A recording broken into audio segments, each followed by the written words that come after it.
Hey guys, क्या आप जानते हैं कि सभी हिंदू मंदिरों में जोकर तराशने का नियम है। हम जानते हैं कि इस दुनिया में जीने का एकमात्र अच्छा तरीका नियमों के बिना है। फिर भी ऐसा नियम है, यह कोई विकल्प नहीं है। सभी हिंदू मंदिरों में जोकर की कम से कम एक नक्काशी होनी चाहिए। ऐसा अजीब नियम कैसे लागू हुआ, इसका कोई मतलब नहीं है ना? क्या अंग्रेजों ने भारत पर अपने कब्जे के दौरान भारतीयों को ऐसी नक्काशी करने के लिए मजबूर किया था? क्या उन्होंने हिंदू धर्म को बदनाम करने के लिए ऐसा किया? उदाहरण के लिए यह 1300 साल पुराना मंदिर है और आप तथाकथित जोकर को देख सकते हैं। वह कौन है और वे अभी भी इस जोकर को नए मंदिरों में क्यों घेरते हैं? आज उसके बारे में कोई नहीं जानता है।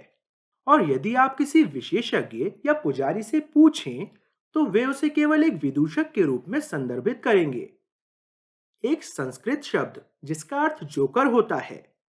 कुछ विशेषज्ञों का तर्क है कि प्राचीन भारतीय नक्काशियों में बहुत हास्य है, इसलिए वे इस नक्काशी को सिर्फ एक जोकर के रूप में खारिज करते हैं। उदाहरण के लिए आप यहाँ एक नाचती हुई महिला को देख सकते हैं और यह आदमी उसे पीछे से देख रहा है जबकि वह नृत्य कर रही है। लेकिन वह अचानक मुड़ जाती है और अपना चेहरा प्रकट करती है और यह पता चलता है कि वह एक पुरुष है, भले ही उसके कुछ अंग महिला जैसे हैं। परिणाम स्वरूप इस लड़के का चेहरा पूर्ण डर की अभिव्यक्ति दिखाता है। मूर्तिकार ने वास्तव में हैरानी की अभिव्यक्ति दिखाने के लिए मुंह में एक गोल छेद बनाया।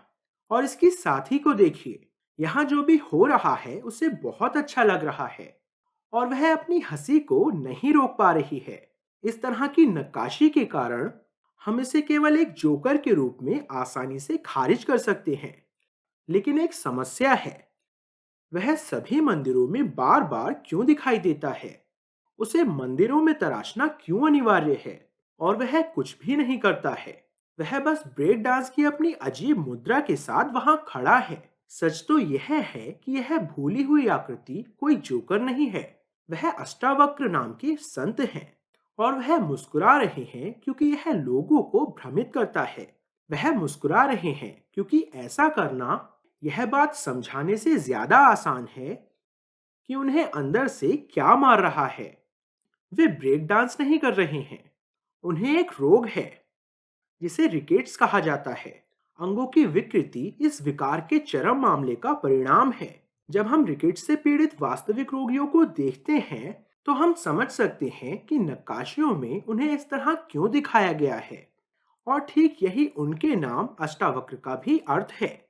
इसका अर्थ है 8 मोड़ या 8 वक्र, और नक्काशी उनके 8 मोड़ों को सटीक रूप से दर्शाती है। अब यहाँ एक मजेदार तथ्य है, मकड़ी की एक विशिष्ट प्रजाति का नाम उनके नाम पर रखा गया है। इन प्रकारों को अष्टावक्र सेक्स मुक्रोनाटा कहा जाता है।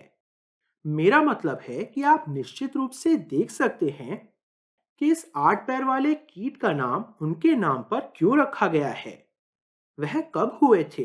दो प्राचीन भारतीय महाकाव्य हैं और उन दोनों में उनका उल्लेख है, इसलिए वह कम से कम 2000 साल पहले हुए थे।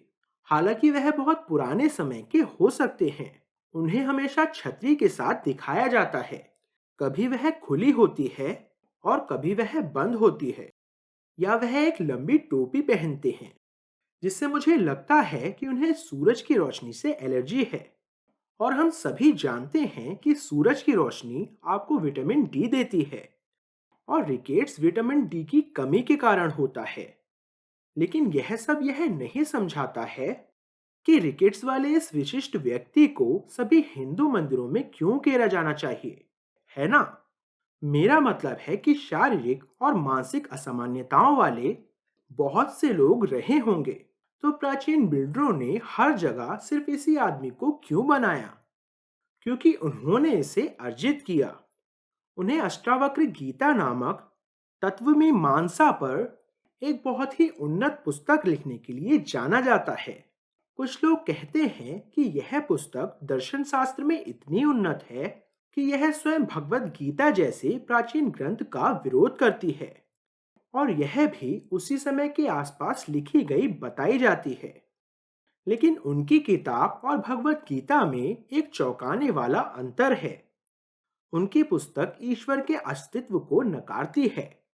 कुछ लोग इस पुस्तक को पहला नास्तिक ग्रंथ या ईश्वर विहीन ग्रंथ मानते हैं और वह सभी कर्तव्यों और नैतिकता को अनावश्यक वस्तु के रूप में खारिज कर देता है और ज्ञान प्राप्त करने के तरीके के बारे में बात करता है और बताता है कि अपने दिमाग को सभी चिंताओं और भय से कैसे मुक्त करें।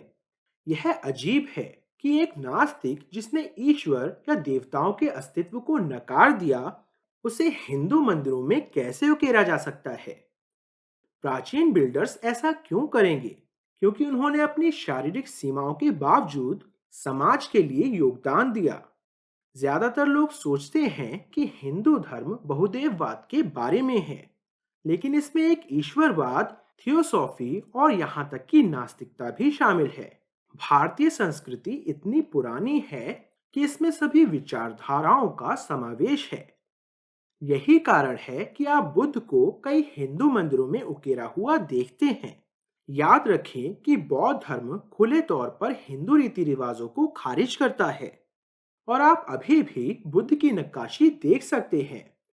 और अष्टावक्र अनिवार्य रूप से नास्तिक हैं और आप सभी हिंदू मंदिरों में उनकी नक्काशी देख सकते हैं, कम से कम उनमें से अधिकांश में। अब दिलचस्प बात यह है कि उन्हें अक्सर उन जगहों पर उकेरा जाता है जहां लोग भौतिक सुखों में लिप्त होते हैं। उन्हें देखकर उन पर हंसते हुए दिखाया जाता है और हम केवल अनुमान लगा सकते हैं कि क्यों।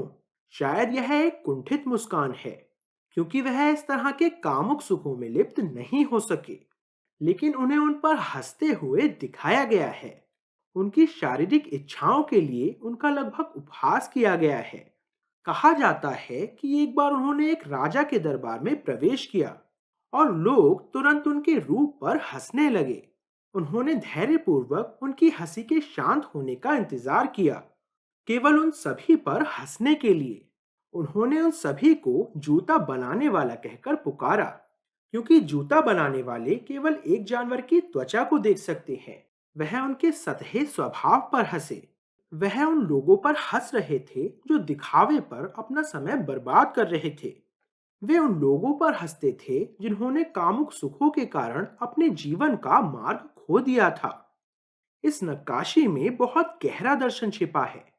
शायद इसीलिए इसे हर मंदिर में उकेरा गया है। लेकिन कहानी में एक अजीब मोड़ आता है। वह इस स्थिति से ठीक हो गए।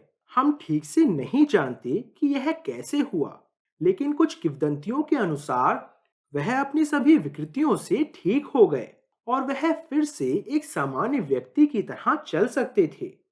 मुझे लगता है कि कुछ नक्काशियां अष्टावक्र के ठीक हुए संस्करण को भी दिखाती हैं। कुछ मंदिरों में आप जोकर को नहीं देखते हैं, लेकिन आप एक संत को देखते हैं। लेकिन यदि आप उनके हाथों को देखें, तो आपको एक छाता और एक बर्तन दिखाई देगा, वही अष्टावक्र की मूर्ति की तरह। यदि आप उन्हें इस रूप में नहीं देखते हैं, तो हो सकता है कि आप उन्हें एक नियमित संत की तरह देखें।